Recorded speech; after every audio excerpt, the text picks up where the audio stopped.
3, 2, 1.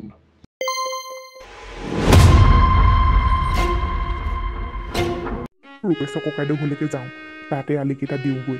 তাহাঁতকৰ খেতিও বৰ ডাঙৰ নহয়। এইবাৰ তেওঁলোকৰ ঘৰতে গোটেইকেইটা আলিকেইটা দিম বুলি ক'ব লাগিব। পইচাও কেইটকামান সৰহকৈ পাম। ল'ৰাটো পঢ়াওঁতে আকৌ ঢেৰ পইচা দৰকাৰ হয় নহয়। যেনি হ'লেও পইচা ওলাব কেইহেজাৰমান। নিজৰ যিহেতু মাটিয়েই নাই খেতি কৰিবলৈ, আনৰ ঘৰতে কৰোঁগৈ আৰু আলি দিয়া, হাল বোৱা এইখিনিয়ে কৈ দিব লাগিব। যেনে হ'লেও পইচা কেইটকামান ওলাব। ৰূপেশৰ ককাইদেউৰ ঘৰত আলিকেইটা দিয়া পইচাৰে এইবাৰ নতুন কাম এটা কৰিব লাগিব। ঘৰটোও অলপ ঠিক কৰি ল'ব লাগিব। গোটেই পানী পৰিছে নহয়। এতিয়াও গোটেই বাৰিষা কাল, বৰষুণ দিলেই একেবাৰে ঘৰখনৰ ভিতৰত থাকিবলৈ ঠাই অকণ নাই অ'। ৰৌকণ অফিচলৈ যাওঁৱেই নেকি? অঁ দেউতা যাওঁ আকৌ, দেৰিয়ে হৈছে আজি ঘনকায়েক আমাৰ পথাৰৰ মাটি কেইডৰাত আলি দিবলৈ মাতিছোঁ। তাকে তই পইচাটো দি থৈ যাবি বোৱাৰী হাততে। আজি মই দি দিব লাগিব। কামত যিহেতু লগাম, দুখীয়া মানুহ চলিবলৈ লাগে নহয়। পইচাটো লগালগ দিয়ে দিম। আৰু হাৰি নহয়, ট্ৰেক্টৰো হাল বৰাম। তই পইচাটো দি থৈ যাবিচোন। চব ধাৰ একেচোতে মাৰি যাওঁ বুলি ভাবিছোঁ। তোৰ হাতত আছেনে নাই পইচা? হ'ব দেউতা, মই দাৰাজৰ তাতে পইচাটো মই থৈ যাম, তুমি দি দিবা। কাকাক দিবলৈ আছে 5,000 টকা আছে। আৰু যদি পিছত দৰকাৰ হয় মোক ক'বা। মই এতিয়া যাওঁ দিয়া। বাবা, এইবাৰ খেতিখিনি ভালকৈ কৰিব লাগিব বুজিছ। প্ৰতি বছৰ বেলেগৰ হাতত দি আছোঁ নহয়। বেলেগৰ হাতত খেতি এনেকৈ দি থাকিলে মাটিবোৰো বেয়া হয় বুজিছ। চবেই একেবাৰে সাৰবোৰ কিছুমানে সৰহকৈ দিয়ে। সাৰ দি মাটিবোৰ বেয়া হৈছে। সেয়েহে এইবাৰ ভালদৰে পচন সাৰে খেতিখিনি কৰিব লাগিব। ৰাসায়নিক সাৰ একো নিদিওঁ আৰু বুজিছ। এইবাৰ খেতিখিনি ভালকৈ কৰিব লাগিব। তয়ো সাৰো লৈ আহিবি দেই, পচন সাৰ লৈ আহিবিচোন। অঁ দেউতা, মই সেয়েহে ক'লোঁ আকৌ, এইবাৰ খেতিখিনি কাকো নিদিবলৈ ঘৰতে কৰিম বুলি। তাকে বেলেগক দি থাকিলে মাটিবোৰ একেবাৰে বেয়া হৈ গৈছে। অকল ৰাসায়নিক সাৰবোৰ দি এইবাৰ পচন সাৰ দিব লাগিব বুজিছা। এইবাৰ মুঠতে খেতিত ভালকৈ লাগিম আৰু। তুমি তেনে আজি পথাৰলৈ যাবা? হ'ব যা, তই গৈ থাক। দেউতা, ঘনকে সময়মতে খোৱা লোৱাব দিবা দেই। ভাত পানী খুৱাই পঠিয়াবা আকৌ, নোখোৱাকৈ নপঠিয়াবা। ইমান কষ্ট কৰিব মানুহজনে। মই এতিয়া যাওঁ। আৰু শুনাচোন, আমাৰ জুলিক কৈ দিবা ভালদৰে শাক ভাতবোৰ বনাই মেলি ৰেডি কৰি দিবলৈ সোনকালে। হ'ব দে, তই খোৱা বোৱাৰ ওপৰত ইমান চিন্তা কৰিব নালাগে। ইমান কষ্ট কৰিব ভাত এসাঁজ নিদিম নি আৰু? মই আছোঁ নহয়। মই থকালৈকে মানুহে কোনেও কষ্ট নাপায় এইখন ঘৰত কাম কৰা মানুহে। হ'ব দিয়া, মই যাওঁ। ল'ৰাটো এইটো গুণেই ভাল লাগে, দুখ কষ্ট যে বুজি পায়। মানুহক খুৱাবলৈ দিবলৈ টান যে নাপায়। একেবাৰে খোৱাৰ কথা আহি আগেই ৰাখিব ঘৰত কোনোবাই কাম কৰিবলৈ হ'লে। বোৱাৰীকো কৈ দিওঁগৈ আজি ঘনই যে পথাৰত আলি দিবগৈ বুলি, ভাতকেইটা সোনকালে বনাই ৰেডি কৰি দিবলৈ। আৰু ময়ো যাম বুলি কৈ দিওঁগৈ বোৱাৰীক। তেতিয়াহে আকৌ সোনকালে ভাতকেইটা বনাব পাৰিব। নহ'লে আমাৰ বোৱাৰী যিহে ইমান গহীন। মই এতিয়া ভাত পানী বনাই থাকিবলৈ নাই। এতিয়াহে মনত পৰিছে যে মোৰ পলিভোগৰ বাৰ্থডে আছে বুলি। লগৰজনীয়ে মই যদি নাযাওঁ তাই কিমান বেয়া পাব বাৰু। মই এতিয়া ভাত পানী বনাই টাইমটো লছ কৰি থাকিবলৈ নাই। যাওঁ, তাহাঁতৰ ঘৰলৈকে যাওঁ। ঘৰত মই ভাত পানী বনাই সোমাই থাকিবলৈ নাই। কাম কৰা মানুহ কাম কৰি থাকক, পইচা পাব নহয় কাম কৰিছে। দেউতা আৰু আমাৰ এইজন একেবাৰে ঘৰখনত মানুহ এটা কামত লগাব, একেবাৰে ভাত পানী একেবাৰে আগেহে। চব অকল খোৱা কাম কৰিছে। কিহৰ ভাত পানী দি থাকিব লাগিছে? ঠাণ্ডা পানী দিছোঁ নহয়, ঠাণ্ডা পানী খাব। ইমান ভাত পানী দি একেবাৰে ভাত পানী দি মই এইবোৰ কৈ থাকিব নোৱাৰোঁ দেই। পথাৰত কাম লাগিছে, কাম কৰি থাকক। আলি দিয়া মানুহ আলি দি থাকক, পইচা পাব নহয় কাম কৰিছে। পলিজনীয়ে যে আজি যে বাৰ্থডে দিলে, মই নোযোৱাহেঁতেন যে কিমান বেয়া পালেহেঁতেন। দেউতাই আকৌ এতিয়া কৈছে নহয় ভাত পানী বনাবলৈ। নোৱাৰোঁ দেই মই ভাত পানী বনাই থাকিবলৈ। পথাৰত কাম কৰা মানুহ কাম কৰি থাকক।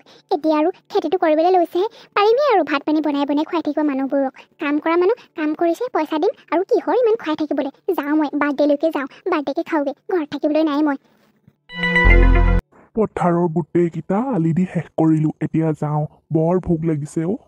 ককাইদেউক কওঁগৈ যাওঁ বুলি। ককাইদেউ আৰু ইমান ৰ'দখন কষ্ট কৰি থাকিব নালাগে। ময়ে থাকিব পৰা নাই ৰ'দত। তেওঁনো কেনেকেনো আছে পাই। ৰাতিপুৱাতো বতৰটো ভালেই কৈছিলে, এতিয়াহে ৰ'দটো ইমান চোকাকৈ দিছে। মুঠতে নোৱাৰি দেই পথাৰতো থাকিবলৈ। একেবাৰে সঁচাকৈ খেতি কৰাটো বৰ সহজ কথা নহয়। ভোকো লাগিছে। ককাইদেউহঁতৰ এতিয়া বোৱাৰীয়ে আকৌ ভাত পানী বনাই থৈছে নে নাই থোৱা নে? যাওঁ, সোনকালে যাওঁ। একদম ভাতকেইটা খাই চিধা ঘৰলৈহে যাম আৰু। ককাইদেউ, আপোনাক সোনকালে আহোঁ বুলি কোৱাৰ কাৰণে আপুনি আকৌ বেয়া নাপাব দেই। একদম মুঠতে বেলেগ ভোক লাগিছে, কচকচকৈ ধৰিছে পেটটো বুজিছে।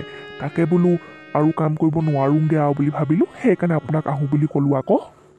ঘন ময়ো মানুহৰ ভোক পিয়াহ কষ্ট বুজি পাওঁ নহয় ভোকনো কিয় নালাগিব তোৰ ৰাতিপুৱাতে খাই অহা নহয় ব'ল আমাৰ ঘৰতে ভাত পানী খাই তই যাবিগে আৰু আজিও পইচাটো লৈ যাবি আকৌ ককাইদেউ ভাত পানী খাই মেলি মই ঘৰলৈ সোনকালে যাব লাগিব মই খৰি ফালিবলৈ আছে মোৰ গেছটোও ভৰোৱা নাই নহয় বুজিছেনে বাৰু ইমান দাম গেছৰো দাম হ'ল নহয় পইচা নাইও এই হাজিৰা কৰি পোৱা পইচা কেইটকা খাওঁতে হয়গৈহে বজাৰখন কৰোঁতে পইচাকেইটা ভাগিয়ে থাকে আপুনি যদি আজি পইচা দিয়ে তাকে গেছটো কাইলৈ মানে ভৰাই ল'ব লাগিব ককাইদেউ আপুনি 1000 মানেই দিবচোন তেতিয়াহে ভৰাব পাৰিম আকৌ গেছটো আৰু বাৰু মই আপোনালোকৰ ঘৰত গোটেই মাটিখিনিতে আলি দি দিম বাৰু হ'ব তই এতিয়া আমাৰ ঘৰত ভাতকেইটা খাই যাবিগৈ সোনকালে কাইলৈ আকৌ আহিবি তই মুঠতে আৰু এইবাৰ খেতিটো কৰিবলৈ লৈছোঁ যেতিয়া সহায় কৰি দিবি আৰু বুজিছ অঁ ককাইদেউ কৰি দিম আকৌ কিয়নো নকৰিম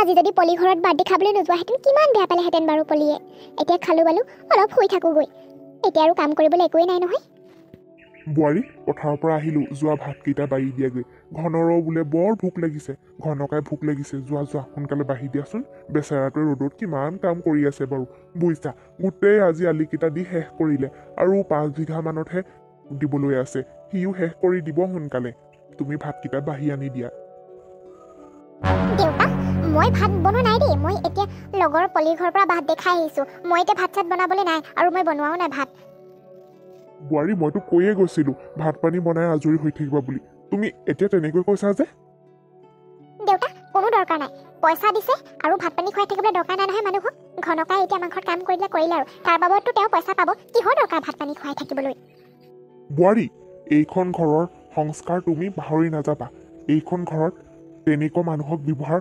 কৰিবলৈ কোনোদিনে কাকো তেনেকুৱা ব্যৱহাৰ শিকোৱা নাই মোৰ ল'ৰায়ো তেনেকুৱা ব্যৱহাৰ নকৰে মানুহক খোৱা বোৱাৰ ওপৰত কিমান খিয়াল ৰাখে মানুহে কাম কৰিলে বুঢ়ীয়ে পইচা দিছে বুলিয়ে যে ভাত এসাঁজ নিদিব সেইটো কিহৰ কথা তুমি তেনেকুৱা কথা ক'বলৈ আহিছা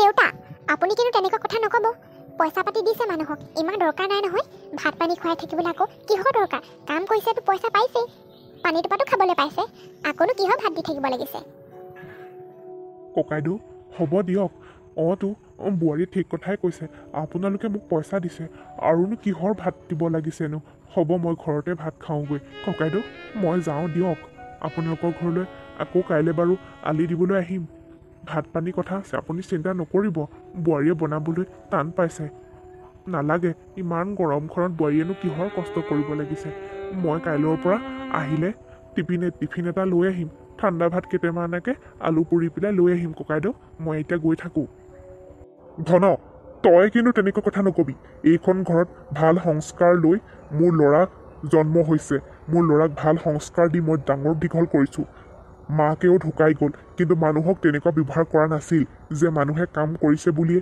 তাৰ বাবদ পইচা পাইছে সেই বুলিয়ে যে ভাত পানী নিদিম মানুহক লঘোণে ৰাখি কাম কৰাম তেনে কথা নহয় বুজিছ সকলোৰে দুখ কষ্ট আছে সকলোৰে পেট আছে সকলোৰে ভোক লাগে কিন্তু মুঠতে এতিয়া মই ভাত পানী বনাই দি থাকিবলৈ নাই আপুনি যদি ইমান মৰম আছে তেন্তে আপুনি বনাই দিয়ক আৰু আপুনি বনাই খাওক মই কিন্তু নোৱাৰোঁ শুনা বোৱাৰী মানুহক এনেকুৱা ব্যৱহাৰ কৰিব নালাগে মানুহ এজনৰ ভোক পিয়া সকলোৰে আছে জানা তেওঁৰ পেটৰ তাৰণাতহে এইখন ঘৰত কাম কৰিছেহি কিন্তু তুমি আগতেও এনেকুৱা ব্যৱহাৰ কৰা মই যদি ক'বালৈ যাওঁগৈ কামত লগাই থৈ দিয়া মানুহজনক পইচা দিয়া হয় খাবলৈ কিন্তু একো এটাই নিদিয়া ভাত এসাঁজো নিদিয়া তুমি অকল ঠাণ্ডা পানী এটোপা দিলেই নহয় মানুহৰ ভোক লাগে জানা মানুহক ইমান খাবলৈ দিবলৈ টান নাপাবা মানুহক যদি এনেকুৱা ব্যৱহাৰ কৰা বিপদৰ সময়ত কিন্তু তোমাৰ কাষত কোনো নাথাকিব অকণমান মানুহৰ প্ৰতি মৰম ৰাখিবা মানুহৰ দুখ কষ্টবোৰ বুজিবলৈ চেষ্টা কৰিবা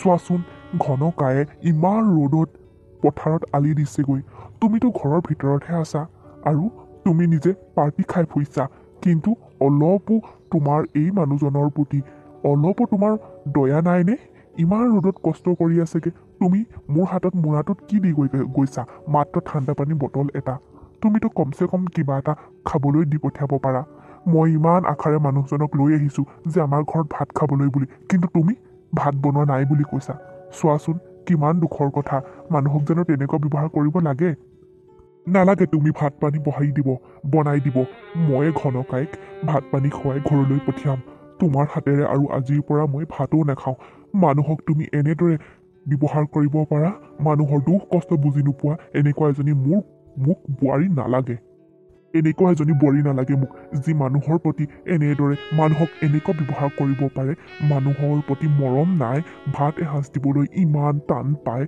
নালাগে মোক তেনেকুৱা এজনী বোৱাৰী ঘন ব'ল তই মোৰ পাকঘৰলৈ ব'ল তোক মই কোনো পৰ বুলি নাভাবোঁ তই এইখন ঘৰতে কিমান কাম যে কৰি নিদিয় কিন্তু বোৱাৰীয়ে তোক এনেকুৱা ব্যৱহাৰ কৰে খাবলৈ দিবলৈকে তোক টান পায় ব'ল তই আজি মোৰ লগত লাগি দিবি শাক ভাত দুইটাই বনাম ব'ল তই ভাত সাজ খাই যাবি ককাইদেউ ঘন মুঠতে এইখন ঘৰত যোনেই কাম নকৰক কিয় কিন্তু লঘোণে থাকিব নোৱাৰে মই জীয়াই থকা অৱস্থালৈকে কোনেও লঘোণে ঘৰলৈ উভতি যাব নোৱাৰে মোৰ বোৱাৰীয়ে যিয়ে ব্যৱহাৰ নকৰক লাগিলে মই কিন্তু তেনেকৈ উভতি যাবলৈ দিব নোৱাৰোঁ ব'ল তই ভিতৰলৈ ব'ল মই সঁচাকৈয়ে মানুহক বৰ বেয়া ব্যৱহাৰ কৰোঁ নেকি আমাৰ ঘৰত যোনে কাম নকৰে লাগিলে মই কিন্তু তেওঁলোককচোন একো খাবলৈকে নিদিওঁ অকল ঠাণ্ডা পানীটোপাহে দিওঁ হয় তেওঁলোকৰতো ভোক লাগে তেওঁলোকেতো কাম কৰি থাকে তেওঁলোকৰ দুখ কষ্টবোৰ মই বুজিবলৈ চেষ্টাই নকৰোঁ যাওঁ দেউতাৰ ওচৰলৈ যাওঁ দেউতাই ভাত শাক বনাই খুৱাব নালাগে মই বনাই দিওঁগৈ পইচাটো দিছোঁ বুলিয়ে মই মানুহক এনেকুৱা ব্যৱহাৰ কৰোঁ একো এটা খাবলৈকে নিদিওঁ আজিৰ পৰা এনেকুৱা ব্যৱহাৰ নকৰোঁ আৰু এনেকুৱা ব্যৱহাৰ কৰিবও নালাগে হয় কাম কৰিছে পইচা দিছোঁ হয় কিন্তু ভোকটো লাগে কিমান ভোকে পিয়াহে কাম কৰি থাকে বাৰু তেওঁলোকৰ মাত্ৰ নিজৰ জীৱনটোৰ কাৰণে আজিৰ পৰা এনেকুৱা ব্যৱহাৰ নকৰোঁ মোৰ সেয়া ভুল আজিৰ পৰা মুঠতে যোনেই এইখন ঘৰত কাম নকৰক লাগিলে ভাত পানী খুৱাই বোৱাই পঠিয়াব লাগিব খালী পেটেৰে নপঠিয়াওঁ আৰু কিমান যে কষ্টত যায় তেওঁলোকে মই বহুত বেয়া কাম কৰি আছিলোঁ ইমান দিনে আজিৰ পৰা তেনে ব্যৱহাৰ নকৰোঁ সকলোৰে ভোক পিয়া আছে কাম কৰা মানুহ বুলি যে এনেকুৱা ব্যৱহাৰ কৰিব নালাগে সঁচাকৈ ইমান দিনে মই যে ইমান পাপ গোটাই আছিলোঁ আজিৰ পৰা এনেকুৱা ব্যৱহাৰ নকৰোঁ মানুহক প্ৰতিজ্ঞা কৰিছোঁ আৰু